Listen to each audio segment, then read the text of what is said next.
When we begin to talk about the fear of a third world war, we have to start by understanding where that fear actually comes from.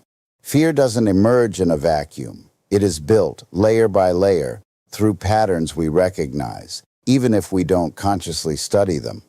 History has a rhythm, and when that rhythm starts to sound familiar, people begin to feel uneasy. Today, that unease is growing because the world's most powerful nations are once again positioning themselves in ways that echo the past, but with stakes that are far greater. What we are witnessing is not just disagreement between countries, it is the re-emergence of power rivalries. These rivalries are not always loud or obvious. Sometimes they show up as economic sanctions, strategic alliances, military exercises, or technological competition. But underneath all of these actions lies a deeper question: who gets to shape the future of the world? And whenever that question is asked without a shared answer, tension begins to rise. Now let's be honest, competition between nations is not new. It has always existed. But what makes the current moment different is the intensity and the global scale of these rivalries. Major powers are no longer just protecting their borders. They are extending their influence far beyond them. Regions that were once considered peripheral are now central to global strategy.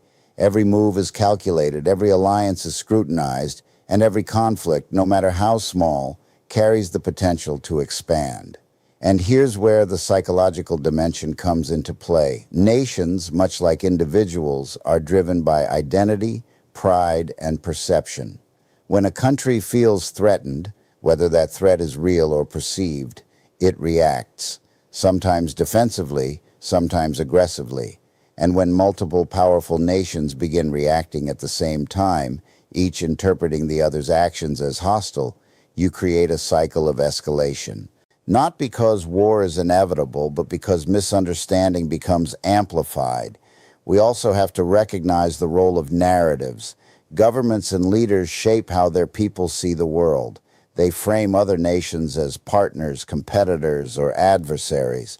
And these narratives matter because they influence public opinion, and public opinion, in turn, influences policy. When populations are conditioned to see others as threats, fear becomes normalized. And once fear becomes normalized, it becomes easier to justify actions that might otherwise seem extreme. At the same time, there is a strategic complexity that cannot be ignored. The world today is not divided into simple opposing sides. It is a web of relationships, alliances, partnerships, and dependencies that overlap and intersect. A conflict between two nations is rarely just about those two nations. It pulls in allies, affects trade, disrupts markets, and shifts global stability. This interconnectedness means that even small tensions can have far-reaching consequences. But perhaps the most important thing to understand is this: fear of global conflict is not just about what nations are doing, it's about what people believe could happen. It is the anticipation, the uncertainty, the sense that the systems designed to maintain peace are being tested.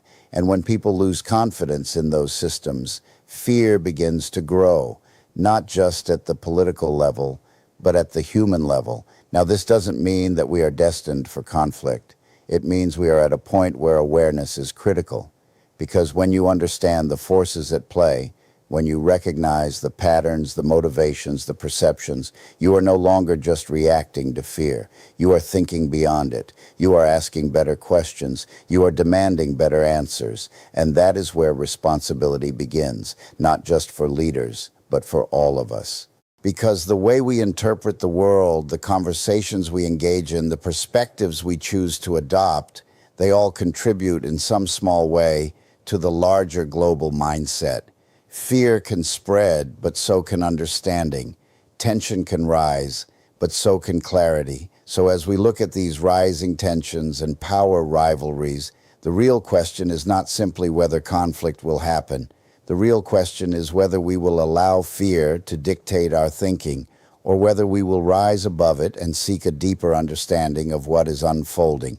Because the future is not shaped by power alone, It is shaped by perception, by awareness, and by the choices we make in moments of uncertainty. And if there is one thing to remember, it is this: the greatest danger is not just the conflict we see, but the fear we accept without question.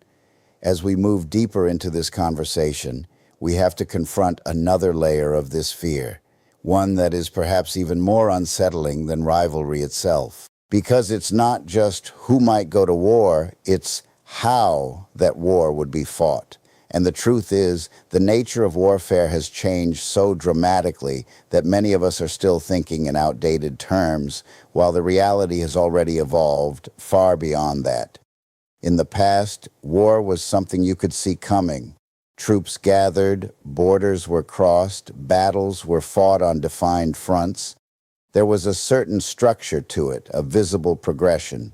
But today, conflict does not always announce itself in such obvious ways. It can begin quietly, invisibly, through code, through networks, through systems we rely on every single day without even thinking about it. We are now living in an era where cyber warfare is as significant as physical warfare. Think about that for a moment. Entire infrastructures, power grids, financial systems, communication networks can be disrupted without a single soldier stepping onto a battlefield. And what makes this so complex is that these actions are often difficult to trace with certainty. When you cannot clearly identify the source of an attack, you create a space for suspicion, for miscalculation, for escalation based on incomplete information. And then there is the presence of advanced weaponry. The tools of war today are not just more powerful, they are more precise, more automated, and in some cases more detached from human decision-making. We are seeing the rise of artificial intelligence in military strategy, systems that can analyze, predict, and even act faster than any human could. Now that may sound efficient, even impressive, but it raises a profound question. What happens when the speed of decision-making outpaces the depth of human judgment? Because at the core of every conflict, there should be a moment of pause, a moment where someone asks, what are the consequences of this action? But when systems are designed to respond instantly, that moment can disappear. And without that moment, the line between defense and escalation becomes dangerously thin. We also cannot ignore the continued existence of nuclear weapons. These are not relics of the past. They are very much part of the present. And while they are often framed as deterrents, tools meant to prevent war, their very existence carries a psychological weight. It creates a constant undercurrent of tension, a reminder that the stakes are not just high, but catastrophic. The idea that a single decision, a single miscalculation, could lead to irreversible destruction, that is not just a strategic concern, it is a deeply human fear. Now here's where the philosophical dimension becomes important. Technology itself is neutral. It does not decide how it is used. The real question is about the mindset of those who control it. Are these tools being guided by wisdom, by restraint, by a long-term vision of stability? Or are they being influenced by fear, by competition, by the need to assert dominance? Because technology amplifies intention. If the intention is cooperation, technology can connect and strengthen. But if the intention is conflict, technology accelerates and intensifies it. It removes barriers, shortens timelines, and increases the scale of impact. In other words, it doesn't just change warfare, it magnifies whatever direction humanity chooses to take. And there is another layer to this that we often overlook: the psychological distance created by modern warfare. When actions are carried out remotely, when decisions are made behind screens and algorithms, it becomes easier to detach from the human consequences. The reality of suffering, of loss, of destruction, it becomes abstract. And when something becomes abstract, it becomes easier to justify. But we cannot afford that detachment. Because the reality is, no matter how advanced the technology becomes, the outcomes are still deeply human. Lives are still affected, communities are still disrupted, futures are still altered. So what does all of this mean for us as individuals trying to make sense of a complex and uncertain world? It means we have to move beyond surface level understanding. We have to recognize that the fear we feel is not irrational. It is a response to a reality that is evolving faster than our collective awareness. But awareness is where power begins. When you understand the dynamics of modern warfare, when you see how technology, psychology, and strategy intersect, you are no longer just reacting to headlines. You are engaging with the deeper forces shaping the world. And that awareness should not lead to paralysis. It should lead to responsibility, because the more advanced our tools become, the more intentional we must be about how they are used. The conversation cannot be left solely to governments and institutions. It has to include voices that demand accountability, that question assumptions, that insist on a future where progress does not come at the cost of humanity. Because at the end of the day, the greatest threat is not the technology itself. It is the absence of wisdom in how we choose to use it. And if we are truly paying attention, then the question we should all be asking is simple. Are we advancing in power faster than we are advancing in understanding? Now, as we continue to unpack this idea, we arrive at something that feels almost paradoxical. Because while the world appears more divided than ever, it is also more connected than at any point in human history. And that connection, what we often celebrate as progress, is also what makes the fear of global conflict so much more complex and in many ways more dangerous. You see, there was a time when conflicts could remain contained. A dispute between two nations, while serious, did not necessarily ripple across the entire globe in immediate and profound ways. But that is no longer the world we live in. Today, economies are intertwined, supply chains stretch across continents, and digital networks link billions of people in real time. What happens in one part of the world does not stay there. It travels, it spreads, it impacts lives far beyond its point of origin. Think about how dependent nations have become on one another.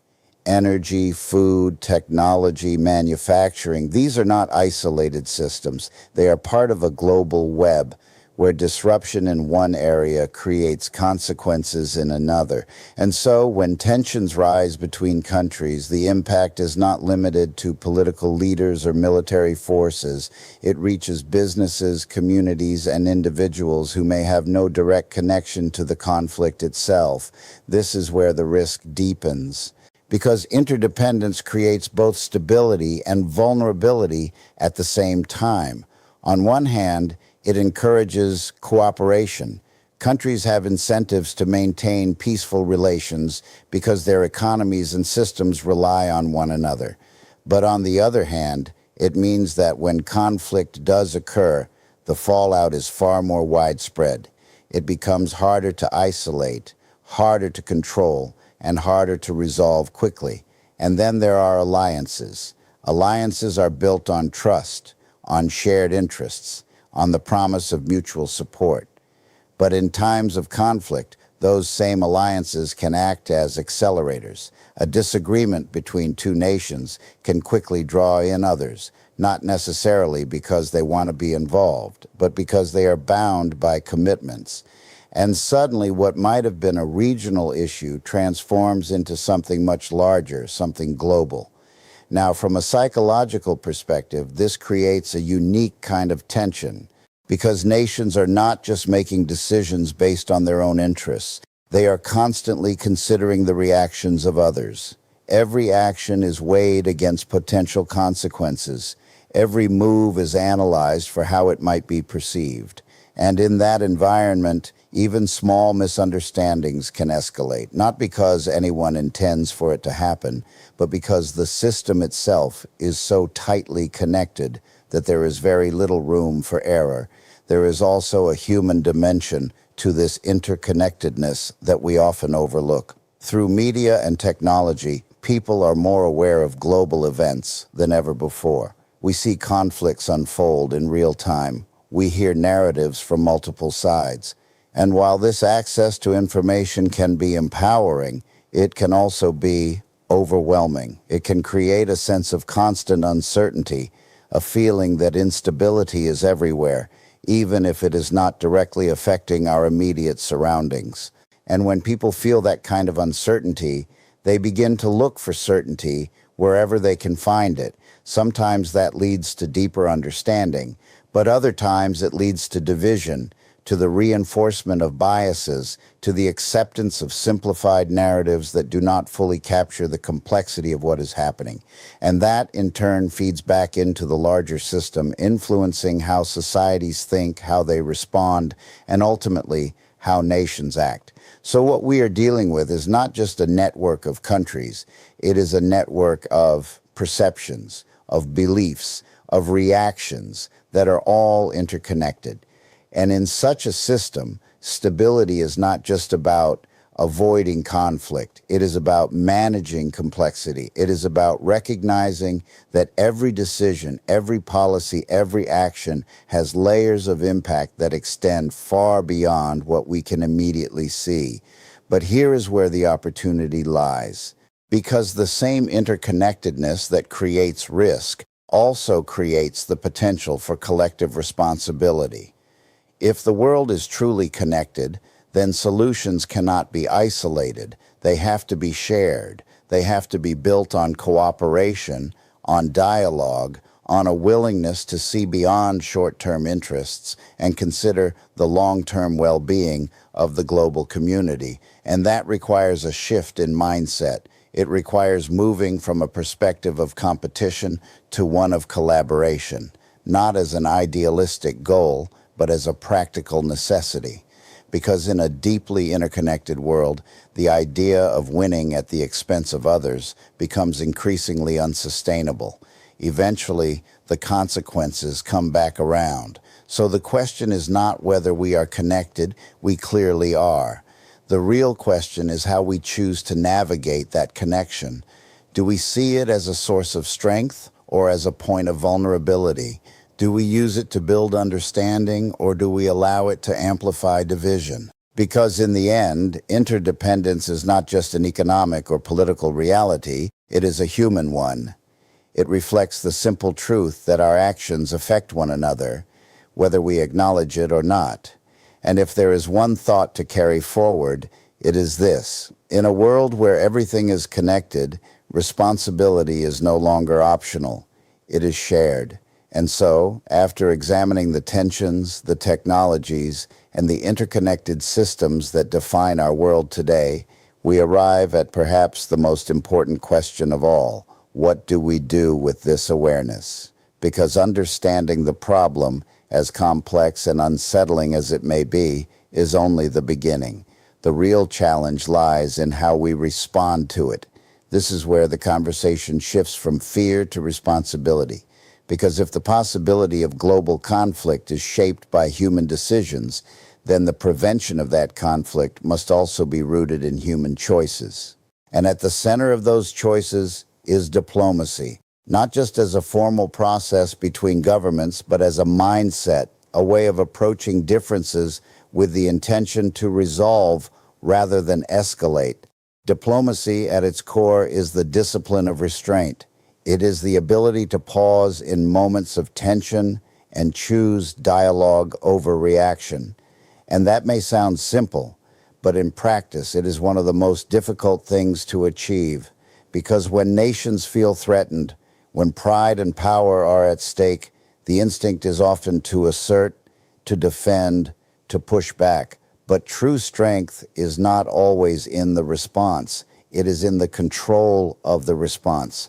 Now let's take this beyond governments for a moment, because it's easy to think that these decisions exist somewhere far above us, in rooms we will never enter. But the truth is, the principles that guide diplomacy at the highest levels are not so different from the principles that guide human interaction at any level.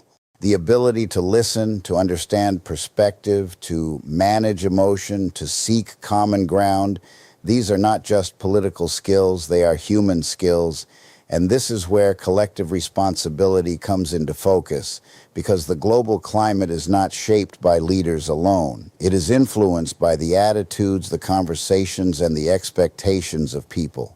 When societies become more polarized, more reactive, more driven by fear, that energy does not stay contained. It rises upward, influencing the decisions that are made on a larger scale. On the other hand, when people demand accountability, when they value cooperation over conflict, when they engage with complexity rather than retreat into simplicity, they contribute to a different kind of environment, one where thoughtful decision-making becomes not just possible, but necessary. We also have to consider the role of institutions. International organizations, agreements, and systems that were created with the intention of maintaining stability. These structures are not perfect, but they represent an important idea that dialogue can be institutionalized, that cooperation can be structured, that conflict does not have to be the default outcome. The challenge is not just in creating these systems, but in sustaining trust in them, in ensuring that they evolve alongside the world they are meant to serve. And trust, this is where everything converges. Because without trust, diplomacy becomes fragile. Without trust, every action is questioned, every intention is doubted, and every effort at cooperation is seen through the lens of suspicion. Rebuilding and maintaining trust in a world of competing interests is not easy, but it is essential. It requires transparency, consistency, and a willingness to engage even when it is uncomfortable. Now, from a philosophical standpoint, this all comes back to how we define progress.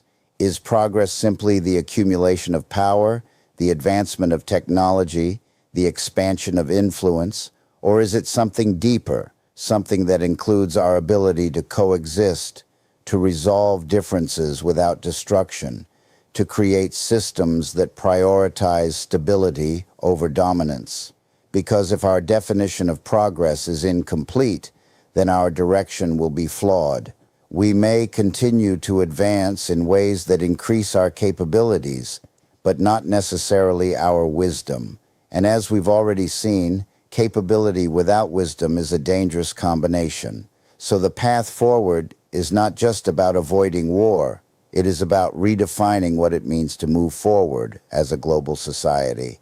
It is about recognizing that peace is not passive, it is active.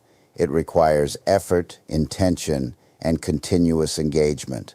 It requires people at every level to think critically, to communicate responsibly, and to act with an awareness of the larger impact of their choices. And yes, it is easy to feel small in the face of such large issues. It is easy to believe that individual actions do not matter. But history has shown us time and time again that shifts in collective mindset often begin with individuals who choose to think differently, to speak differently, to act differently. So instead of asking, "What can I do?" perhaps the better question is, "What am I contributing?" Am I adding to the noise, the fear, the division, or am I contributing to understanding, to clarity, to solutions? Because the world we are concerned about, the one we fear could move toward conflict, is not separate from us. It is shaped by us in ways both visible and invisible. And if there is one final thought to carry with you, it is this: peace is not something we inherit. It is something we create through the choices we make when it would be easier not to.